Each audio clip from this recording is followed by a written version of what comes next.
Welcome to a special edition of Path to Zero, the podcast about clean energy and the journey toward a low-carbon future. We've traveled to New York City to take part in Climate Week conversations. Now, here's your host, Tucker Perkins.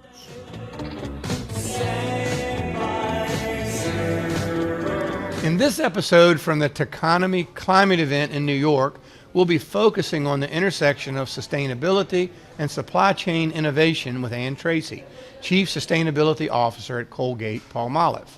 We'll explore how the company is driving sustainability through supply chain transformation and what it means for the future of sustainable business practices.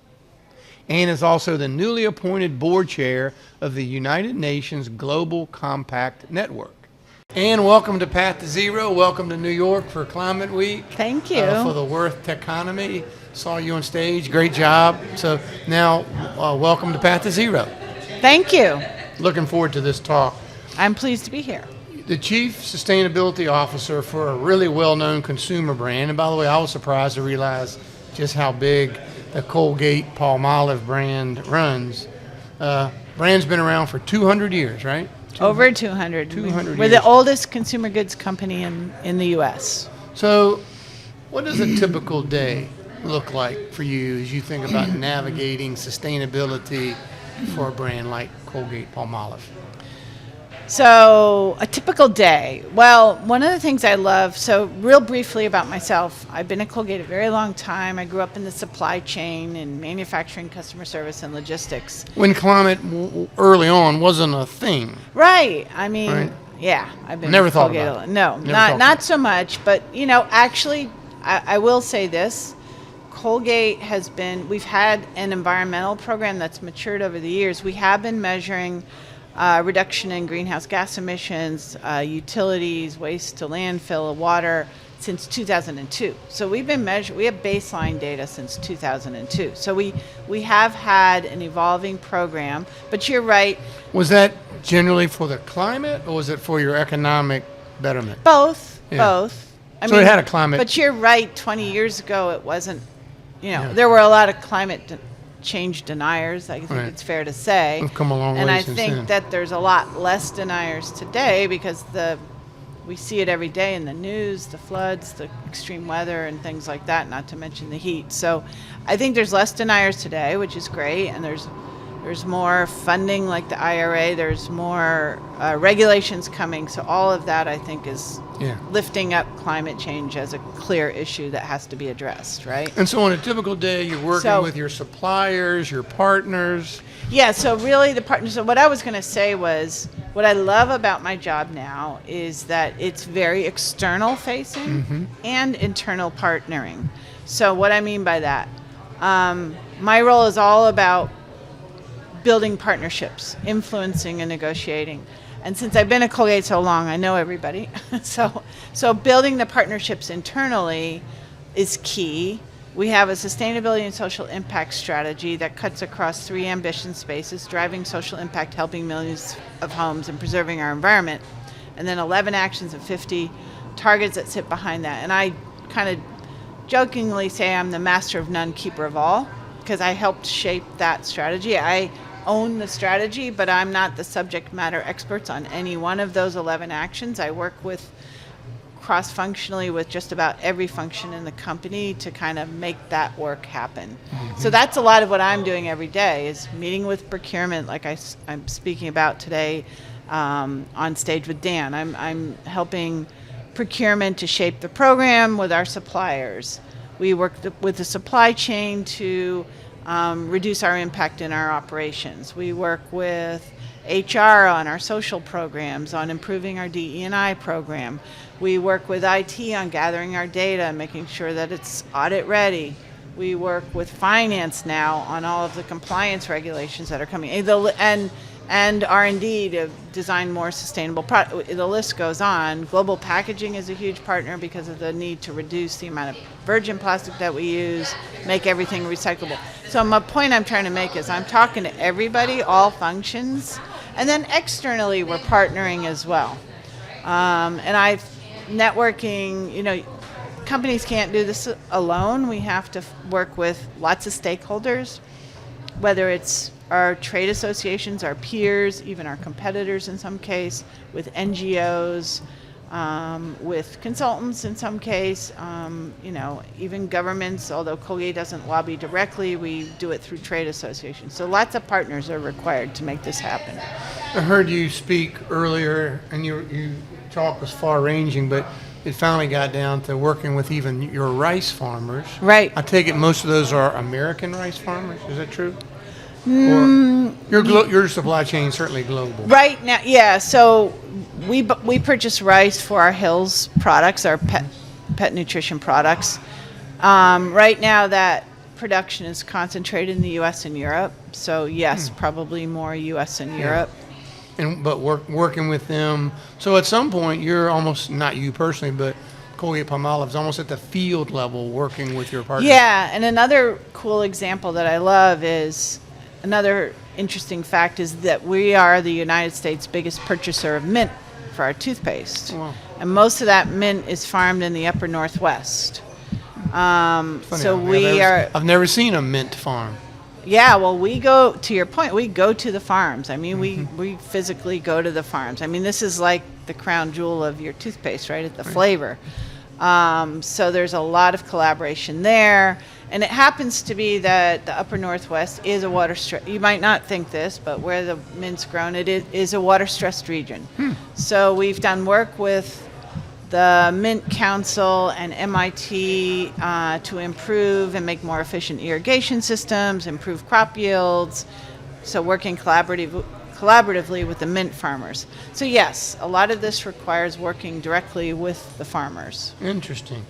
Heard you talk a couple times of a phrase that I had never really heard, intention-action gap. Oh, yeah. That, and kind of it's really consumers want to do the right thing, but they just hardly ever get there. Talk about how perhaps you get them over the hump to go from good intentions to actions. That's not easy, and that's where we need strong partnership with our R&D and packaging teams to design more sustainable products that consumers want to use, and ideally products that are better in some way, not just sustainable, but better, and entice them to use those products, and then marketing to help communicate those benefits, right? Yes, this intention-action gap is something that plagues consumer products companies. So there's statistics out there. We use the Insights House of Kantar, and the last time I saw their statistics, they said something like 96% of the people when polled say, yes, we want to buy more sustainable products or live more sustainably, but when actually they get to the shelf, 16% of the people follow through. Because people, especially for our type of products, don't want to compromise on quality, price, or convenience. Sure, they want it sustainable, but they also want it to be high quality, the right price, and convenient. So they're not going to compromise. So we need to kind of pull that all together. Right. You've talked a couple times about ESG, environmental social governance. You talked a little bit about DEI. Both of those concepts really kind of were in vogue 2 years ago, maybe the last 12 months. A lot of discussion about maybe they're not the right metrics, but you seem to be holding on to both of those as important for your company. True? It is true. And I think if you talk to my peers, you would get a similar answer. Over the past few years, I think the landscape has evolved from, people just setting lofty targets that they weren't honestly really sure how they were going to make, to a time now where, we have to ensure that our targets are ambitious but yet achievable. Yeah. And that's what we've always strived to do. And I think focus is key. So we're committed to the targets we've set.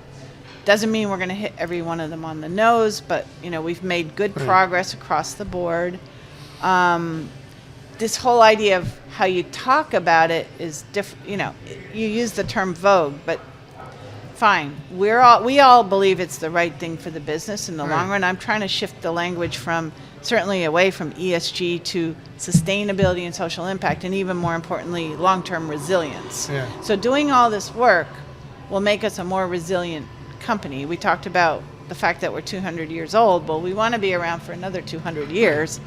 So this is important work to do to ensure that. I really want to talk some about what I think sounds like a prestigious appointment. You were not only appointed to the UN Global Compact Network USA, you were appointed the board chair. What does the UN Global Compact Network USA do? Okay. And what are your priorities?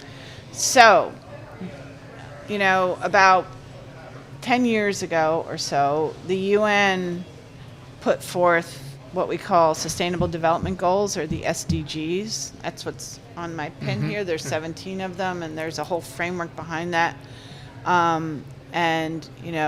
Antonio Gutierrez recently did a stock take and says we're not making the progress we need. Right. Those SDGs were originally put in place as a mechanism and a framework to engage private sector or companies to as a framework for them to move forward, to make the world more sustainable, to reduce our impact. So the UN Global Compact was formed as a way to engage companies, private sector, and organizations to make that happen.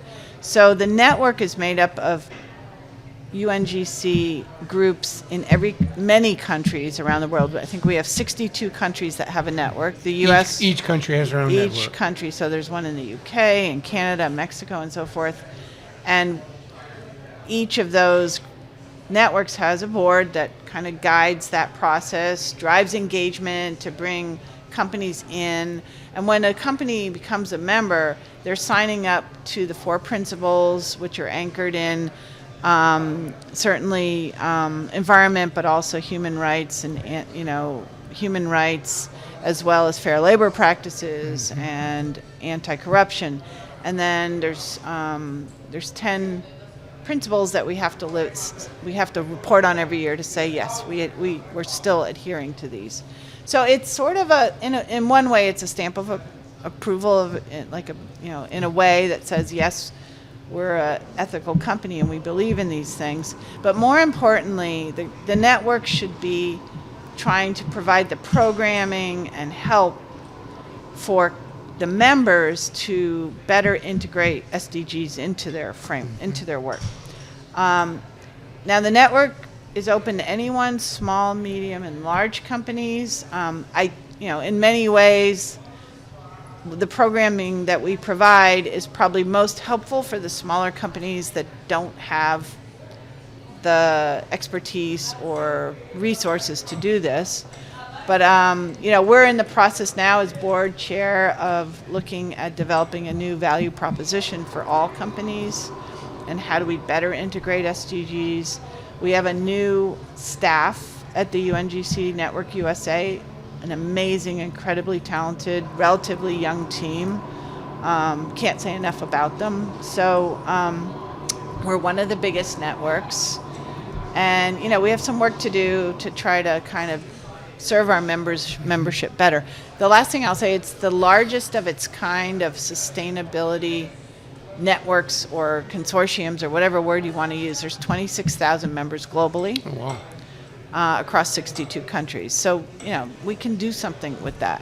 Inside that global compact. Yeah, the UN Global Compact of all the members across the 62 countries. So a real body of it's like-minded people. Right.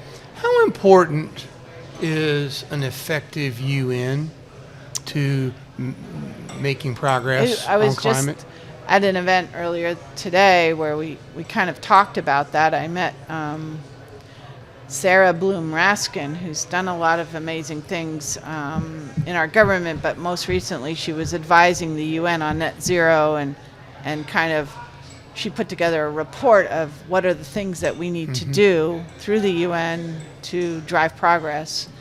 And she and I talked about one of the things we do need to do is do a map of the ecosystem of all the different initiatives out there. And, a big topic these days, it was at the last COP, I'm sure it will be at this COP and even this week in Climate Week, is finance transition and how we're going to finance all this work.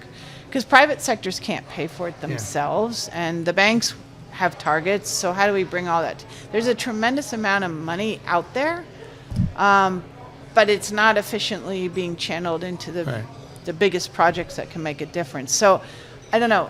The UN, in a way, is that the global Switzerland or whatever, that really could be a convener in a way. Right. That's a role they could play, but there's lots of examples out there. I was at a few events this week around water risk or water resilience, and we're partners with water.org, and they're doing just that. They're trying to make a bigger impact by channeling funds where they need to go, where the capital needs to be. And by doing that, they've gone from directly funding wells and things like that, which reached 1 million people, to now channeling the money into capital markets. And in that way, they're reaching 69 million people. Oh, wow. And they said if they wouldn't have made that switch by just funding wells and things, it would have taken them 600 years to reach the 69 million. So water.org is doing it right. They know how to do it. So there's a model. There's a model. It certainly seems that there's really no other organization other than the UN that should be doing it. They seem to be the right one. Good. Well, love that you're doing that. I've talked a little bit about your talk here at the Taconomy Climate Conference, Building a Sustainable Enterprise, Strategies for Impact Across the Value Chain.